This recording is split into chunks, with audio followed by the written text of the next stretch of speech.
BJP प्रदेशाध्यक्ष मदन राठौड़, खेल मंत्री राज्यवर्धन सिंह राठौड़ एक प्रेस कॉन्फ्रेंस कर रहे हैं। सीधी तस्वीरें आपको दिखाएंगे जयपुर से। देखने वाले हैं माननीय प्रदेश अध्यक्ष जी के नेतृत्व में, उनका भी सिलेक्शन हमारा हो चुका। आने वाली 26 तारीख को उनकी एक बड़ी वर्कशॉप होगी। उस वर्कशॉप में माननीय अध्यक्ष जी इस कार्यक्रम को किस तरह संपन्न करना है उसकी जानकारी उन सब तक पहुंचाने का काम करेंगे। 31 अक्टूबर को हम लोग जयपुर में एक पैदल मार्च करने वाले हैं। उस पैदल मार्च से पूरे प्रदेश में जो एक लोकसभा में 30 किलोमीटर का पैदल मार्च होना है, जिसमें माननीय सांसद, आम जनता और पार्टी के कुछ प्रमुख कार्यकर्ता रहने वाले हैं।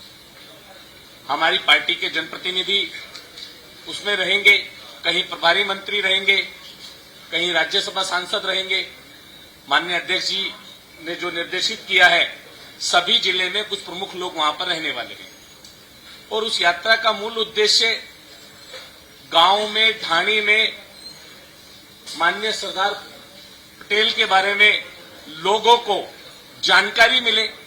उन्होंने इस देश के लिए क्या योगदान दिया, हमारे देश में उनका क्या कंट्रीब्यूशन रहा। और हर गांव के अंदर हमारी छोटी नुक्कड़ सभाएं होंगी, सांस्कृतिक कार्यक्रम होंगे, और उसके साथ ही प्रत्येक जिले में हमारे जो प्रभारी इस कार्यक्रम की दृष्टि से लगाए जाएंगे, वो उस कार्यक्रम को मॉनिटर करेंगे। एक युवा मोर्चा के माध्यम से भी इसमें एक कार्यक्रम जोड़ा गया है। दिल्ली से 2 यात्रा प्रारंभ होगी। गंगा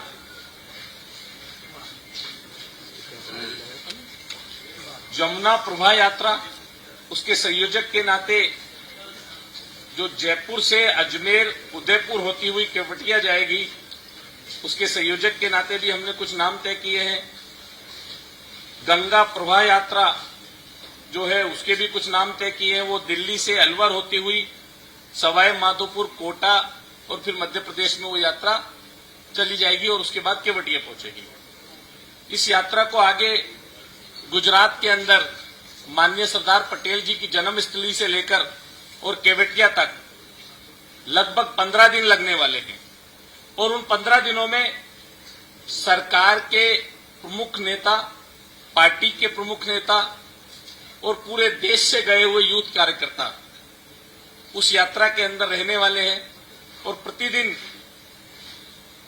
हमारे देश के लिए योगदान देने वाले, देश की आजादी में योगदान देने वाले ऐसे महापुरुषों के बारे में भी चर्चा होने वाली है। और आने वाला जो हमारे देश का विजन, उसके बारे में भी चर्चा होने वाली है। जैसा कि पहले भी बताया गया कि इसमें तरह तरह के कंपटीशन हमने जोड़े हैं, चाहे उसको आप रील के माध्यम से देखें, सोशल मीडिया के माध्यम से देखें, और कई जगह हमने एक रिटन कंपटीशन भी हमने कुछ कॉलेजेस में रखे हैं। जो हमारी यात्रा यहां से जयपुर से चलकर और उदयपुर जाएगी, रास्ते में जहां भी बड़े हमारे नगर पालिका क्षेत्र हैं, नगर निगम क्षेत्र है, वहां पर जो कॉलेजेस हैं, स्कूल्स हैं, उस यात्रा के अंदर जो जाने वाले हमारे कम से कम 150, 500 तो बाहर से आने वाले डेलीगेट्स और अराउंड 500 हमारे डेलीगेट्स, 1000 डेलीगेट्स उस यात्रा में वहां के स्टूडेंट्स से चर्चा करने वाले, यूथ से चर्चा करने वाले, मार्केट में रहने वाले और सरदार पटेल के बारे में वहां के लोगों को जानकारी देने वाले हैं। हमारा सौभाग्य है कि माननीय प्रदेश अध्यक्ष मदन राठौड़ जी के नेतृत्व में, माननीय मुख्यमंत्री भजनलाल जी के नेतृत्व में और हमारे खेल मंत्री भी ऐसे जो खेल के साथ जुड़े हुए रहे हमेशा, उनके नेतृत्व में इस यात्रा की बहुत अच्छी व्यवस्थाएं हुई है। और निश्चित तौर पर मुझे पूर्ण विश्वास है कि हम राजस्थान को लेकर पहले भी केंद्र के द्वारा दिए गए कार्यक्रमों में नंबर 1 रहे हैं, और अब भी हमारा प्रयास रहेगा कि राजस्थान इस यात्रा में अपनी महत्वपूर्ण भूमिका निभाएगा और नंबर 1 रहेगा। धन्यवाद। बहुत बहुत धन्यवाद आदरणीय कोटवाल जी। अब मैं श्रीमान अध्यक्ष महोदय से आग्रह करूंगा कि इस यात्रा के विषय में थोड़ा सा प्रकाश डालें। वास्तव में ये एक जन जागृति अभियान है, और हम सब जानते हैं कि सरदार वल्लभ भाई पटेल का योगदान इस देश को एक करने में कितना बड़ा था, ये पूरा हिंदुस्तान जानता है। जब अंग्रेज लोग हिंदुस्तान छोड़ करके गए थे तो सभी रियासतों को स्वतंत्र करके गए थे। अपने अपने वहाँ पर जो शासक थे उनको ये स्वतंत्र कर दिया कि वो चाहे जहाँ रहे, वो चाहे तो हिंदुस्तान में रहे, वो चाहे तो पाकिस्तान में रहे और वो चाहे तो स्वतंत्र रहे। इस प्रकार का एक प्रकार से डिवाइड वाला जो काम उन्होंने कर दिया कि देश बिखर जाए, टूट जाए, एक नहीं रहे, इस प्रकार की और स्वतंत्रता हमको मिली थी। लेकिन उस समय सरदार वल्लभ भाई पटेल ने देश को एक करने में अपनी संपूर्ण शक्ति लगा दी थी और एकमात्र वही व्यक्तित्व था जिन्होंने सबको साथ जोड़ करके भारत का निर्माण किया।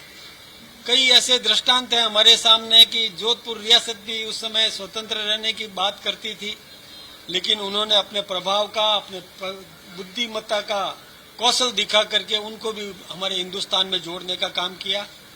कश्मीर बेशक अलग रहा, लेकिन आप हैदराबाद के निजाम ने भी इस प्रकार का प्रयास किया था कि वो भी स्वतंत्र रहेगा और पाकिस्तान हिंदुस्तान में नहीं जुड़ेगा। आधा हैदराबाद पाकिस्तान में रहा, वो अपन सब जानते भी हैं। ऐसी स्थितियां बन गई थी। उस समय कई ऐसे जो बॉर्डर एरियाज थे, वहां के लोगों को ये पता ही नहीं था कि हम हिंदुस्तान में रहेंगे कि पाकिस्तान में रहेंगे। वहां की विकराल स्थितियां बन गई थी। रात को और आधी रात को पता चला, किसी को पता चला हिंदुस्तान में रहोगे, किसी को पता चला पाकिस्तान में रहोगे, तो वहां पर कत्लेआम भी हुआ। इन सब परिस्थितियों को सरदार वल्लभ भाई पटेल ने झेला और देश को एक सुरक्षित वातावरण दिया, देश को एक करने में उन्होंने अपना योगदान दिया, ये हम सब जानते हैं। इसलिए सरदार वल्लभ भाई पटेल की 150वीं जन्म जयंती पर हम ये उत्सव पूर्वक मनाते हैं और पूरे देश में एक जागृति अभियान हम चलाना चाहते हैं। देश को ये बताना चाहते हैं कि कितनी विकट परिस्थितियों में भी सरदार वल्लभ भाई पटेल ने भारत को बनाया, हिंदुस्तान बनाया। तो ये अभी जो हमारी यात्रा चलेगी, ये सरदार 150, सरदार एट द रेट ऑफ 150, यानी इसको मार्च दिया यूनिटी मार्च। यूनिटी, हमारा देश यूनाइट हुआ। यूनाइट करने में सरदार वल्लभ भाई पटेल का बहुत बड़ा योगदान था। तो आज हम सुखी जीवन जी रहे हैं हम, और एक स्वाभिमान संपन्न जीवन जी रहे हैं। ये इसमें सरदार वल्लभ भाई पटेल का बहुत बड़ा योगदान था। तो हमारे राष्ट्रीय नेतृत्व, हमारे केंद्र सरकार ने ये तय किया कि इसका हम उत्साहपूर्वक मनाएं और प्रत्येक लोकसभा क्षेत्र में 150 किलोमीटर की यात्रा करें। अब इसका उद्देश्य मैं बताऊंगा आपके सामने, लेकिन इसका जो श्री गणेश जो हुआ वो ऐसा करेंगे कि प्रत्येक विधानसभा में किसी बिंदु से रवाना होकर यात्रा चलेगी। जहां मिलेंगे वहां पर एक चौपाल होगी, सभा भी होगी। अब उसमें हमको एक दूसरा उद्देश्य बहुत बड़ा है। दूसरा उद्देश्य है कि सरदार वल्लभ भाई पटेल ने देश को एक तो कर दिया, लेकिन हमारा देश स्वाभिमान संपन्न बने, आत्मनिर्भर बने, शक्ति संपन्न बने। यह बहुत आवश्यकता है, आज की आवश्यकता को महसूस किया गया। तो इसके लिए हम कुछ स्टिकर्स लेके चलेंगे और स्टिकर्स में हम कहेंगे कि आत्मनिर्भर भारत बनाओ, स्वदेशी अपनाओ, हर घर स्वदेशी, घर घर स्वदेशी। यानी ये कोई किसी पार्टी का नारा नहीं है, ये नारा है हमारा देश शक्ति संपन्न बने, स्वाभिमान संपन्न बने और 2047 में हमारा देश और शक्ति संपन्न बन जाए, आत्मनिर्भर बन जाए, किसी पर निर्भर नहीं करे, किसी दूसरे देश पर निर्भर नहीं करे। तो हमने इस प्रकार के कुछ स्लोगन्स तैयार किए हैं, हमने पेन भी दिए, हमने एक संकल्प पत्र भी दिया है। वो संकल्प पत्र भी हम भरवाएंगे, लोगों से भरवाएंगे। उसमें ये भी कहेंगे कि हम स्वदेशी अपनाएंगे। एक स्वदेशी का एक जागरण अभियान, क्योंकि एक तरफ तो देश यूनाइट तो हो गया, अब उस देश को आत्मनिर्भर बनाना जरूरी है। देश अपने पैरों पर खड़ा हो, भावी पीढ़ी हमारे अपने पैरों पर खड़ी हो, इसके लिए एक जागृति अभियान, देश के आम नागरिक में इस प्रकार का एक अभियान पैदा करना, जागृति पैदा करना कि हम अपने यहाँ के उद्यमी को प्रेरित करें कि वो ऐसी वस्तुओं का निर्माण करे कि जिससे हमें विदेश की ओर देखना नहीं पड़े, ताकना नहीं पड़े। हम एक ऐसी व्यापारी या उद्यमी उसके मन में भाव पैदा करें कि हम स्वदेशी वस्तुओं का विक्रय करें अपने दुकान के अंदर और जागृत करें समाज को। और हमारा एक मार्केट बहुत बड़ा है हिंदुस्तान, तो उपभोक्ता को भी प्रेरित करें कि विकल्प जब तैयार है, हमारे उद्यमी ने विकल्प दे दिया, तो हमारा उपभोक्ता भी उस विकल्प को अपनाए ताकि रेवेन्यू हिंदुस्तान में रहे, बाहर नहीं जाए। तो हमारा देश 2047 में आत्मनिर्भर बन सकेगा, स्वाभिमान संपन्न बन सकेगा। तो तारीख डेट वाइज प्रोग्राम दिए गए। और इसके साथ ही अभी जैसे आदरणीय हमारे नीरज जी ने जो आपके सामने रखा कि किस प्रकार के कार्यक्रम किए गए, कहीं पर प्रतियोगिताएं करेंगे, निबंध प्रतियोगिताएं करेंगे, कहीं पर कोई ऐसे नई थीम्स देंगे, जैसे कोई वो वीडियो बनाते हैं वो चलाएंगे, कहीं पर हम मीटिंग्स करेंगे, मीटिंग्स में भी और आत्मनिर्भर भारत की बात हम रखेंगे, जागृति अभियान चलाने का काम करेंगे। देश को कैसे एक किया गया, किन विकट परिस्थितियों में सरदार वल्लभ भाई पटेल ने एक किया, ये हम जहाँ कहीं भी जो यात्रा जहाँ ज्वाइंट होगी वहां पर हम सभा करेंगे, चौपाल करेंगे, उस चौपाल पर भी हम ये बात रखने वाले हैं।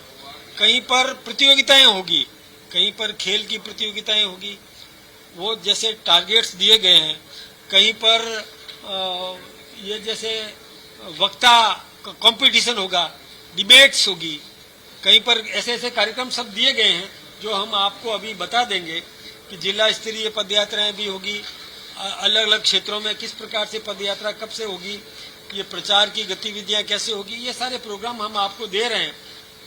कैसे कैसे गंगा प्रवाह होगा, यमुना प्रवाह होगा, नर्मदा प्रवाह होगा, गोदावरी प्रवाह होगा। एक बात और है विशेष रूप से कि एक यात्रा ऐसी चलेगी जो यात्रा कंटिन्यू चलेगी। सरदार वल्लभ भाई पटेल के जन्म स्थल से लेकर केवड़िया, जो एक केवड़िया जिसको एकता नगर नाम दिया गया है, वहां पर बहुत बड़ी एक स्टेच्यू ऑफ यूनिटी बनी है, बहुत बड़ी, यानी हिंदुस्तान ही नहीं दुनिया की सबसे बड़ी स्टेच्यू बनी और उसमें कई धातुओं का मिश्रण किया गया और देश के अलग अलग क्षेत्रों से जो लोहा मंगवाया गया, ऐसा लोहा जो भंगार के रूप में था, किसी से किसान का फावड़ा दिया, किसी ने गेटी दी, किसी ने और तलवार दी, किसी ने कुछ भी दिया, जो वाहन दिया, कुछ भी दिया, उन सबको ढाल दिया गया, लोहे में मिला दिया गया, तांबे को, और उसमें सबको मिला करके कई धातुओं का मिश्रण करके एक बहुत बड़ी एक स्टेच्यू बनी है। दर्शनीय स्थल है, नर्मदा का जहां से उद्गम स्थल है, सरदार सरोवर डैम, जिस डैम को सरदार पटेल के नाम से सरदार सरोवर नाम दिया गया, जिसको ऊंचा उठाने के लिए नरेंद्र भाई मोदी जी, हमारे देश के प्रधानमंत्री जी ने बहुत बड़ा परिश्रम किया, एक भावनात्मक जागृति पैदा की और तब जाकर के वो डैम इतना ऊंचा, मैं सोचता हूँ हिंदुस्तान में सबसे बड़ा डैम वो इस समय बन करके खड़ा है। वहां से वहीं पर वो एकता नगर बना, वहां पर है केवड़िया, वहां पर कभी जाओ आप में से भी। मैं तो आह्वान करूंगा कि हम लोगों ने भी अभी हमारे विधायकों का प्रशिक्षण केंद्र भी वहीं किया, सभी प्रांतों के विधायकों का प्रशिक्षण केंद्र भी वहीं किया गया। पटेल का वहाँ स्टेच्यू है, वहाँ पर उनके जन्म से लेकर